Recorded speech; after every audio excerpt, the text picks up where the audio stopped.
നമ്മൾ ദൈവവചനത്തിൻ്റെ വളരെ ഹാർഡായിട്ടുള്ള ഡീപ്പായിട്ടുള്ള അർത്ഥങ്ങളിലേക്ക് പോകുമ്പോൾ നമുക്ക് പലപ്പോഴും അത് ഡൈജസ്റ്റ് ചെയ്യാൻ അല്ലെങ്കിൽ അത് മനസ്സിലാക്കാൻ ഇത്തിരി ബുദ്ധിമുട്ടുള്ള വചനങ്ങളാണ്. കാരണം അത് ക്രിസ്ത്യൻ ബിൽഡ് ചെയ്തിട്ടുള്ള ക്രിസ്ത്യാനികൾ ദൈവം തിരഞ്ഞെടുത്ത് ദൈവത്തിൻ്റെ പരിശുദ്ധാത്മാവ് വഴി ക്രിസ്ത്യാനികൾക്ക് കൊടുത്തിട്ടുള്ള വചനം മറ്റുള്ളവർക്ക് മനസ്സിലാക്കാനും വളരെ ബുദ്ധിമുട്ടാണ്. അതുകൊണ്ടാണ് ക്രിസ്തുവിൽ നമ്മൾ തിരഞ്ഞെടുക്കപ്പെട്ടെങ്കിൽ മാത്രമേ എല്ലാവർക്കും ഈ ശക്തിയുടെ സ്രോതസ്സ് മനസ്സിലാവുള്ളൂ. കാരണം ഇതൊരു രഹസ്യമാണ്. അപ്പോൾ ആ രഹസ്യമാണ് ഞങ്ങൾ പറയുന്നത്, ഈ അപ്പോസ്തലന്മാരിലൂടെ പറയുന്നത്. ഈ വചനം നമ്മൾ മലയാളത്തിൽ വായിക്കുമ്പോൾ അധികം മനസ്സിലാവില്ലെങ്കിൽ ഇംഗ്ലീഷിൽ വായിക്കുമ്പോൾ അതിൻ്റെ അർത്ഥം പരിശുദ്ധാത്മാവ് ശക്തിയിൽ മനസ്സിലാവുന്നതായിട്ട് കാണാം. അപ്പോൾ ഇത് ഫിലിപ്പീൻസ് 1:28 തൊട്ടുള്ള വചനങ്ങളാണ്. അപ്പോൾ ഈ വചനങ്ങൾ നിങ്ങൾ പലപ്പോഴും മലയാളത്തിൽ വായിച്ചിട്ടുണ്ടാവും, ശ്രദ്ധിച്ചിട്ടുണ്ടാവില്ല. പക്ഷേ അതിനെക്കുറിച്ച് ഞാൻ പറയുമ്പോൾ നിങ്ങൾക്ക് മനസ്സിലാവും. എന്താണ്, നമ്മളെല്ലാവരും ഒരു യുദ്ധത്തിലാണ് എന്നുള്ളതാണ് നിങ്ങൾ മനസ്സിലാക്കിയിരിക്കേണ്ട കാര്യം. ഈ യുദ്ധം ഒരു ബാറ്റിലാണ്. ഈ യുദ്ധം യഥാർത്ഥത്തിൽ ഹമാസും ഇസ്രായേലും അവിടെ യുദ്ധം നടത്തുന്നുണ്ട്. അപ്പോൾ അവിടെ ഹമാസിനെ ഒത്തിരി പേരെ കൊല്ലുന്നുണ്ട്. ഹമാസ് തിരിച്ച് ഇസ്രായേൽക്കാരെ പലരും കൊല്ലുന്നുണ്ട്. ഈ കൊല്ലുന്ന യുദ്ധത്തെക്കുറിച്ചല്ല, ഈ ആത്മീയ യുദ്ധത്തെക്കുറിച്ചാണ്. ഈ നമ്മുടെ മനസ്സിൻ്റെ അന്തരംഗങ്ങളിൽ നടക്കുന്നൊരു യുദ്ധമുണ്ട്. ആ യുദ്ധത്തെക്കുറിച്ചാണ് ഞാൻ പറയുന്നത്. ഈ യുദ്ധം ഭൂരിഭാഗം ഈ യുദ്ധം നമ്മളോട് തന്നെയായിരിക്കും ഈ യുദ്ധം ഉണ്ടാകുക. പിന്നെ ചുറ്റുപാടുമുള്ള ശത്രുക്കൾ എന്നോണം നമ്മുടെ കുടുംബത്തിലുള്ളവരും സുഹൃത്തുക്കളിലുള്ളവരും എല്ലാം നമ്മൾ ദൈവത്തിൽ നിലനിൽക്കുമ്പോൾ സ്വന്തം കുടുംബത്തിൽ നിന്ന് പോലും നമുക്ക് ഈ വിശ്വാസ പോരാട്ടത്തിൻ്റെ യുദ്ധത്തിൽ നമ്മളെ എതിർക്കും.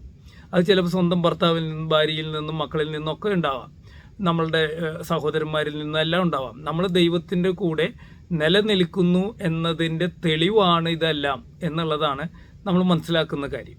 അപ്പോൾ നമ്മൾ ദൈവത്തിൽ സ്ട്രോങ് ആയി നിൽക്കാൻ തുടങ്ങുമ്പോൾ സ്വന്തം ഭാര്യ പോലും സ്വന്തം മക്കൾ പോലും നമ്മളോട് താല്പര്യം കാണിക്കില്ല. അങ്ങനെയാണ് ദൈവത്തിൽ നിങ്ങൾ കയറി എന്നുള്ളത് നിങ്ങൾ മനസ്സിലാക്കുന്നത്.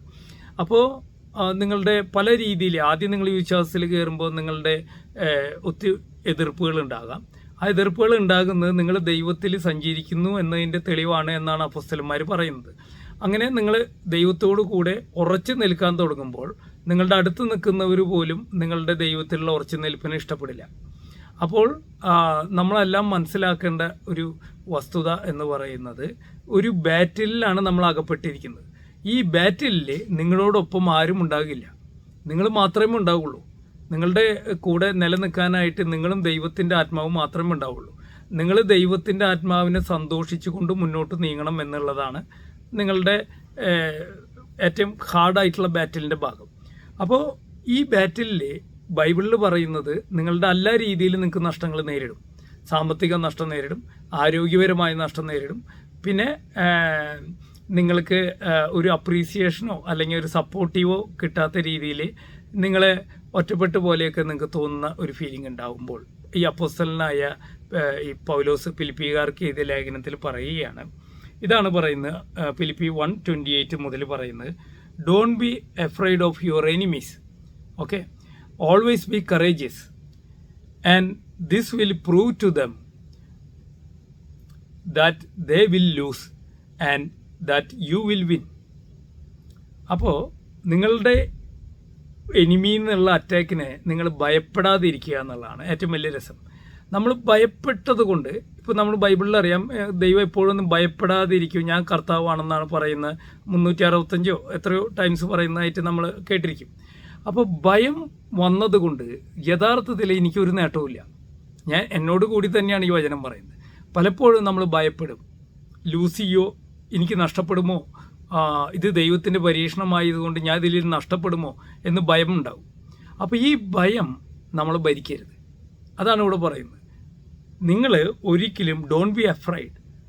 കാരണം നിങ്ങൾക്കൊരു അറ്റാക്ക് ഉണ്ടാകുമ്പോൾ ദൈവവചനം പറയുന്നത്, പൗലോസ് നമ്മളോട് പറയുന്നത് ഇതാണ്, ഇത് നിനക്ക് നേട്ടവും മറ്റുള്ളവനെ ലൂസ് ചെയ്യുമെന്ന് ഭയപ്പെടുത്താനാണ് നിങ്ങൾക്ക് ഇത് വരുന്നത്, നീ ഭയപ്പെടാനല്ല.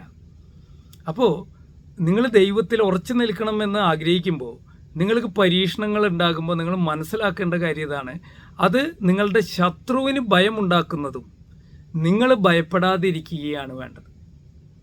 മനസ്സിലായോ? അപ്പോൾ ഒരു ഭയമില്ലാതെ ഇരിക്കുന്ന അവസ്ഥ നമ്മൾ ഹമ്പിളായിരിക്കണം, എളിമ വേണം, നമ്മൾ അയ്യോ പാവം എന്ന രീതിയിൽ നിൽക്കണം എന്നൊക്കെയാണ് എല്ലാവരുടെ വിചാരം. പക്ഷേ ഇവിടെ അങ്ങനെയല്ല ദൈവം. നമ്മൾ ദൈവത്തിൽ സഞ്ചരിക്കുമ്പോൾ എപ്പോഴും അയ്യോ പാവം അയ്യോ എന്നും പറഞ്ഞാൽ എല്ലാവരും മുമ്പിൽ ഒരു ബെഗറെ പോലെ നിൽക്കണം എന്നാണ് പലരും തെറ്റിദ്ധരിച്ചിരിക്കുന്നത്. അങ്ങനെയല്ല. നിങ്ങൾക്ക് പല പരീക്ഷണങ്ങൾ ഉണ്ടാകുന്ന സമയത്ത് നിങ്ങൾ ഉറച്ചു നിൽക്കണം എന്നുള്ള. ഉറച്ചു നിൽക്കുക എന്ന് പറഞ്ഞു കഴിഞ്ഞാൽ എന്ത് സംഭവിക്കട്ടെ, ദൈവം എൻ്റെ കൂടെയുണ്ട് എന്ന് നിങ്ങൾ ഭയപ്പെട്ടത് കൊണ്ട്, ഞാൻ പറയുന്നത് ഞാനും ഭയപ്പെടും, നിങ്ങളെല്ലാവരും ഭയപ്പെടും. നിങ്ങൾ ഭയപ്പെട്ടത് കൊണ്ട് എന്താണ് നേട്ടം എന്നാണ് അവിടെ പറയുന്നത്. യഥാർത്ഥത്തിൽ നിങ്ങൾക്കൊരു പരീക്ഷണം നേരിടുന്നത് നിങ്ങൾ ഭയമില്ലാതെ ക്രിസ്തുവിൽ അതിൽ ഉറച്ചു നിൽക്കുകയും മറ്റുള്ളവൻ, അതായത് നിങ്ങളെ ആരാണോ ശത്രുവായ പിശാച് നിങ്ങളെ ഭയപ്പെടുത്താൻ നിങ്ങളുടെ മുമ്പിലേക്ക് എന്ത് ട്രാപ്പാണ് ഒരുക്കുന്നതെങ്കിൽ ആ ട്രാപ്പിൽ നമ്മൾ ഭയപ്പെട്ട് ചാടുകയില്ല എന്ന ഒരു ഉറപ്പിൽ നമ്മൾ നിൽക്കുമ്പോൾ ആ ശത്രു, നമുക്കെതിരെ ട്രാപ്പ് ഒരുക്കിയ ശത്രു, അവൻ ഭയപ്പെടുകയാണ്. കാരണം ഇതിൽ ഞാൻ ഒഴുക്കിയ ട്രാപ്പിൽ അവൻ പെടുന്നില്ല. ട്രാപ്പ് എന്താണ്? നമ്മളെ ഭയപ്പെടുത്തുക എന്നുള്ളതാണ്. ഭയപ്പെട്ട് നമ്മുടെ വിശ്വാസം തകർക്കുക എന്നുള്ളതാണ് ട്രാപ്പ്.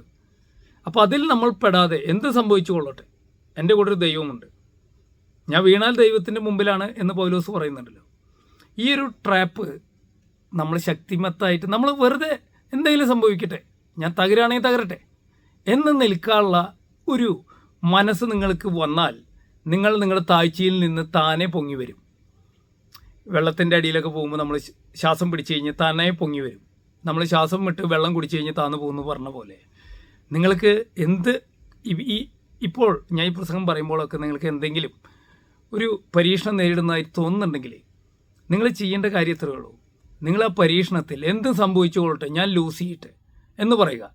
ഞാൻ ലൂസ് ചെയ്യണമെങ്കിൽ ലൂസ് ചെയ്തോട്ടെ, ഞാൻ ഭയപ്പെടുന്നില്ല എന്ന് പറഞ്ഞാൽ, ഞാൻ ഭയം കൊണ്ട് നിങ്ങൾ പെട്ടെന്ന് നിങ്ങളുടെ എല്ലാം നഷ്ടപ്പെടുത്തി ഓടിക്കളയരുത്.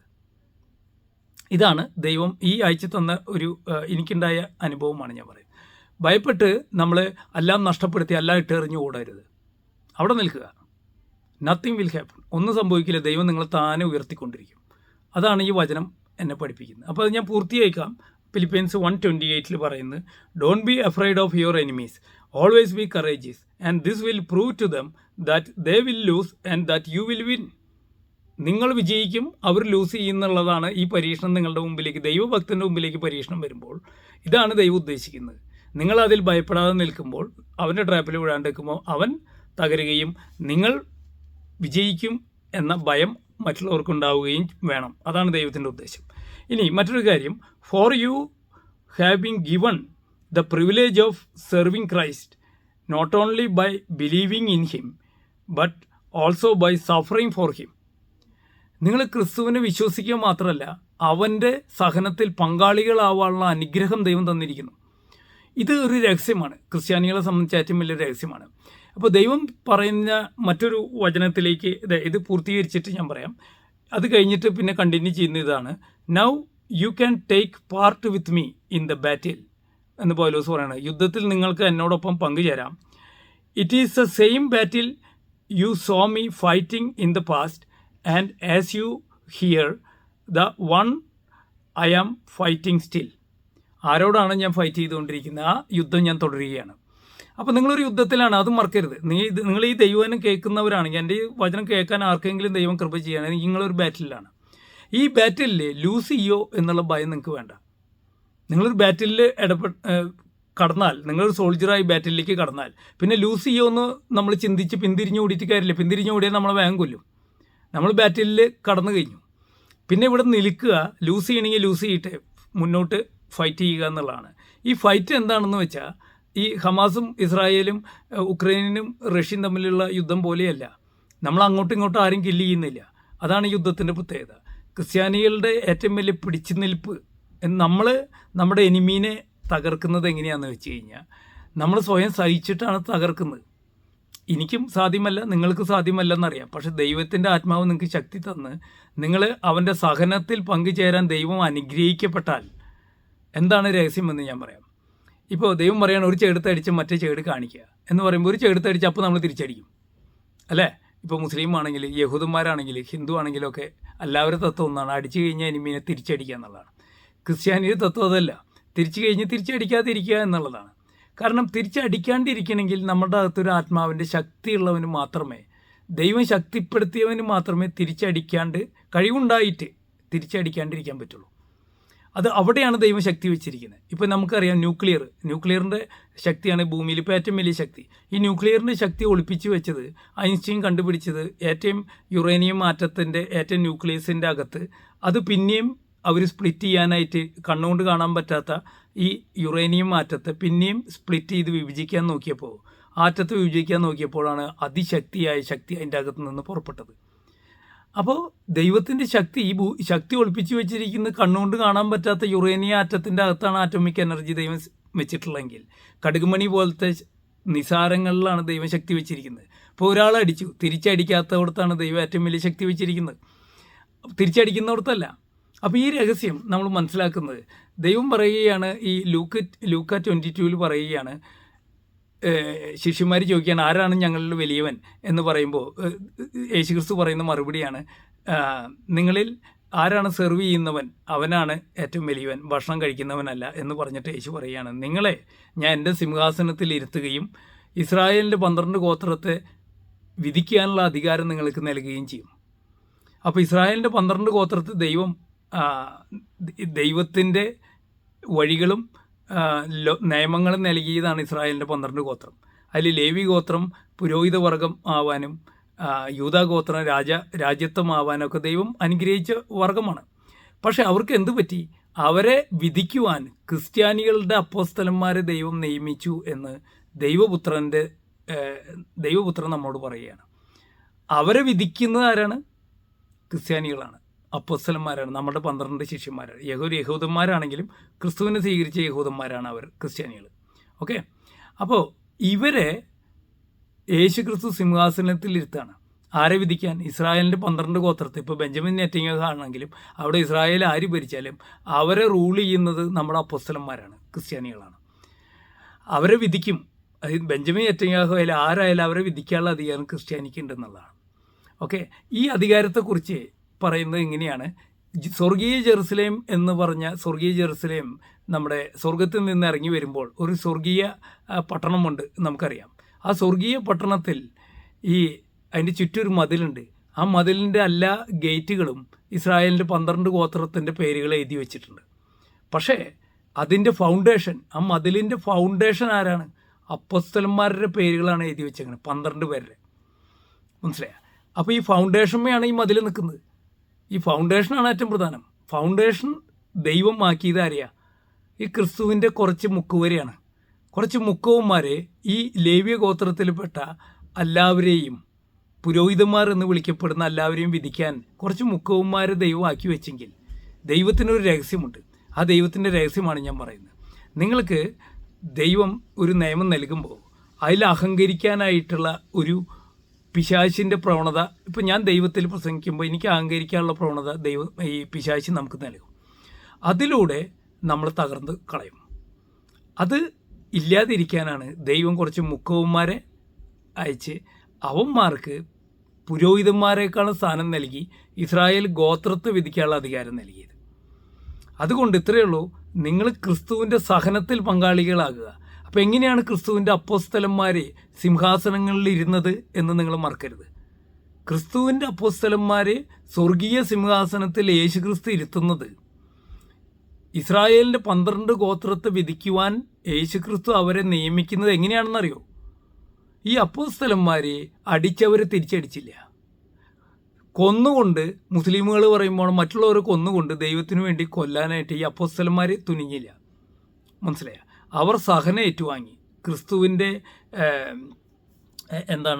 വിശുദ്ധന്മാരെ അവർ കൊല്ലാൻ വന്നപ്പോൾ അവർ സഹനം ഏറ്റുവാങ്ങി. ക്രിസ്തുവിൻ്റെ നാമത്തിൽ അവർ മരണം ഏറ്റുവാങ്ങി. മരണം വരെയും ക്രിസ്തുവിന് വേണ്ടി ശത്രുക്കളെ സ്നേഹിക്കാനായിട്ടുള്ള കൃപ ദൈവം അവർക്ക് കൊടുത്തു. അവർക്കൊന്നും കഴിയില്ല, കൃപ കൊടുത്തു. അങ്ങനെ അവർ സഹിച്ചത് കൊണ്ട് അവരെ സിംഹാസനത്തിൽ ദൈവം ഇരുത്താണ്. ഇതൊരു രഹസ്യമാണ്, നമുക്കെല്ലാവർക്കും കഴിയില്ല അത്. മനസ്സിലായ? അതിനുള്ള കൃപ ലഭിക്കാൻ നമ്മൾ പ്രാർത്ഥിക്കുമ്പോൾ നമ്മൾ സ്വർഗീയ സിംഹാസനത്തിൽ അപ്പോസ്തലന്മാരുടെ കൂടെ ഇരിക്കാനുള്ള കൃപ ലഭിക്കുകയാണ്. ഇത് ദൈവം മറ്റൊരു സ്ഥലത്ത് പറയുന്നുണ്ട്, ലോകത്തിൻ്റെ വിജ്ഞാനത്തെ ഞാൻ ഭോഷത്വമാക്കി എന്ന് പറയുന്നുണ്ട്. ഇത് തന്നെയാണ് ഈ ലോകം ഈ ലേവ്യർക്കും ഈ യഹൂദന്മാർക്കും യൂദാ ഗോത്രത്തിൽപ്പെട്ടവർക്കൊക്കെ അധികാരം ലഭിച്ചപ്പോൾ അവർ അഹങ്കരിച്ചു. ഞാൻ ദൈവത്തിൻ്റെതാണെന്നുള്ള അഹങ്കാരമുണ്ടായി. അതുമൂലം അവർ ഹൃദയങ്ങൾ അഹങ്കാരത്തിന് അടിമപ്പെട്ടു പോയതുകൊണ്ടാണ് ദൈവം അവരെ നീക്കി ഈ മുഖവന്മാരെ തിരഞ്ഞെടുത്ത് അവരെ സിംഹാസനത്തിൽ ഇരുത്തുന്നതും ഈ വ്യഭിചാരിക്ക് മാപ്പ് കൊടുക്കുന്നതും പാപികളെ ദൈവം സ്വർഗത്തിലിരുത്തുന്നതുമായ ദൈവത്തിൻ്റെ രഹസ്യം എന്തെന്നറിയോ? ഇവരുടെ ഹൃദയങ്ങൾ എളിമപ്പെടുവാൻ പാപികൾക്ക് ദൈവം അവസരമുണ്ടാക്കി. മറ്റവർ ദൈവത്തിൻ്റേതാണെന്ന് പറഞ്ഞ് അഹങ്കരിക്കുന്നതാണ് ബൈബിളിൻ്റെ ചരിത്രം. നിങ്ങളെല്ലാവരും ദൈവം അനുഗ്രഹിക്കട്ടെ. ആമേൻ.